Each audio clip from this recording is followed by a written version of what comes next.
it is a lot. The timetable over the years has evolved and it's become a lot more concentrated. So you will have lectures on certain days, and the reason for that was that there are students who need a day to do a prep or a certain piece of experiment, and therefore they need a period of time to do things. And so therefore all the lectures are concentrated mainly on the Thursday and Friday, if I remember correctly. So that was by design. Of course, in level 4, everything becomes optional. So you can basically pick the things that are most related to your project or that you're most interested in. So it becomes very, very flexible in that regard.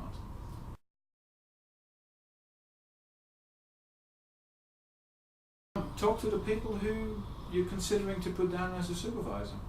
It seems like a sort of simple thing, but every year you get people who, when I was level 4 director, I would get people say, "Well, yes, I thought this project was going to be like this, and I found out it was going to be like that."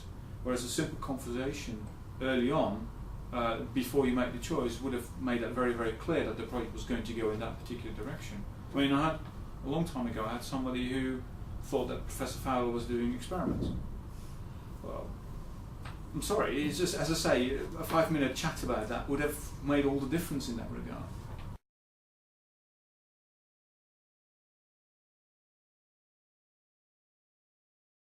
So I set up a system to try to treat everybody as equally as possible. So there's no point in getting students to apply as early as possible and first come, first served, because that wouldn't be fair, particularly not when we have lots of students who are away. So we start with a ranked ordered list of all the students based on level 2 scores, because that's the last set we have for everybody. And you start at the top, and then you start filling it in. You start just filling the numbers in. So the top one, in principle, should get their first choice, and then you work your way down the list. But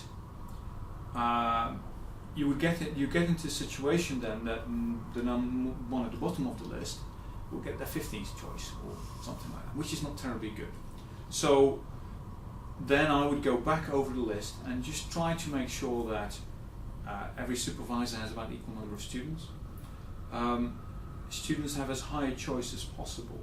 So I would operate under the principle that really you make your choices from 1 to 15. Realistically, anything in the top 3 should be fine.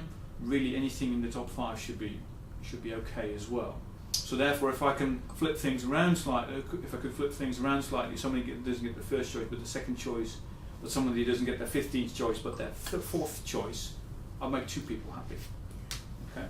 So the students themselves don't really have a lot of control over it. You can't go to the supervisor and say, "I really want to work for you, can you put in a good word for me?" Because that's not how it works, because the end will be 9 in that case.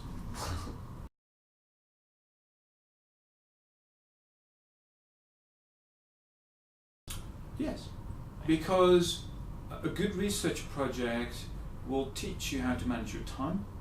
It will teach you how to think for yourself, because up to the 4th year, all the lab experiments you've done, perhaps with exception for someone in the 3rd year, will be, okay, you get a prep, you start at the top, you work your way to the bottom.